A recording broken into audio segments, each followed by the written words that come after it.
Dental care for children.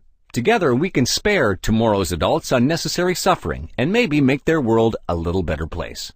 So let's spend some time talking about dental care for children. Protecting baby teeth is important. After all, they're around for 12 years, and not just as tools for chewing. Healthy baby teeth are just as important for language development, jaw growth, and the coordination of the mimic musculature as they are for aesthetics, and therefore for your child's self-esteem.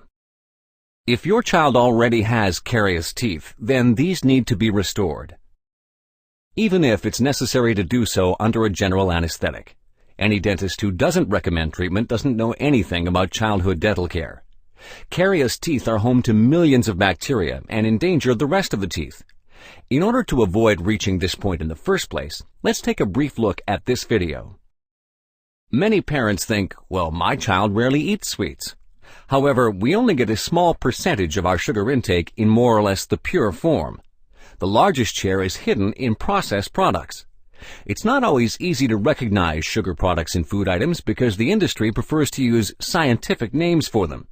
Some of the names to watch for include sucrose or beet sugar, which is household sugar, glucose, also known as dextrose, fructose or fruit sugar, lactose, which is milk sugar, and maltose or malt sugar.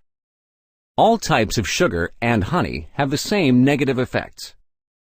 They all help create caries, especially when sugar or foods containing sugar are frequently eaten between meals.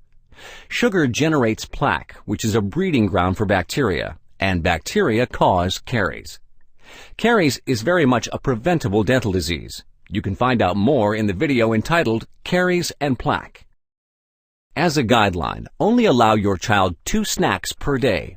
You might try the motto, "We only eat at the table without toys," which also helps promote a balanced dining culture. After a meal, our saliva is actually able to repair the dental enamel that has been corroded by the food acids. But this process takes some time. Frequent and/or particularly sweet snacks overstrain this natural and protective repair mechanism. Therefore, try to minimize nibbling on baked treats, bananas, candies, or sweets between meals. Instead, offer your kids sugarless products like whole grain bread or other fruits. Also, keep in mind that you yourself are setting an example for your child. Products advertised as being sugar-free are often not any better. Although they don't contain household sugar, they may contain other types of sugar. Therefore, it's smart to always check the list of ingredients. Although sugar substitutes such as sorbitol, maltitol, xylitol, or isomalt do not cause caries, they should only be used as a limited alternative for sugar, because often they have a laxative effect. Children in particular may be especially sensitive to even small amounts of these sugar substitutes. Thus, successive consumption of 2 or 3 tooth-friendly sweets in a row can trigger diarrhea. Start practicing regular oral hygiene with the toothbrush as soon as the first baby tooth is erupting. However, don't use pressure or toothpaste. The mechanical cleaning activity is the most important part. And of course, after cleaning, don't offer the child any sugar-containing products, including milk. It's also a good idea to bring your child along with you to the dentist, so that he or she can get familiar with the dental environment before actually getting treated themselves. Use only a pea-sized amount, at most, of children's toothpaste as soon as your child can spit it out. Don't use any toothpaste with foaming surfactants, sweeteners, or other sugar substitutes. Also, watch out for dyes or preservatives and synthetic aromas such as strawberry flavor. This will only encourage children to swallow the toothpaste. Fluoride tablets for children are not necessary and should not be used.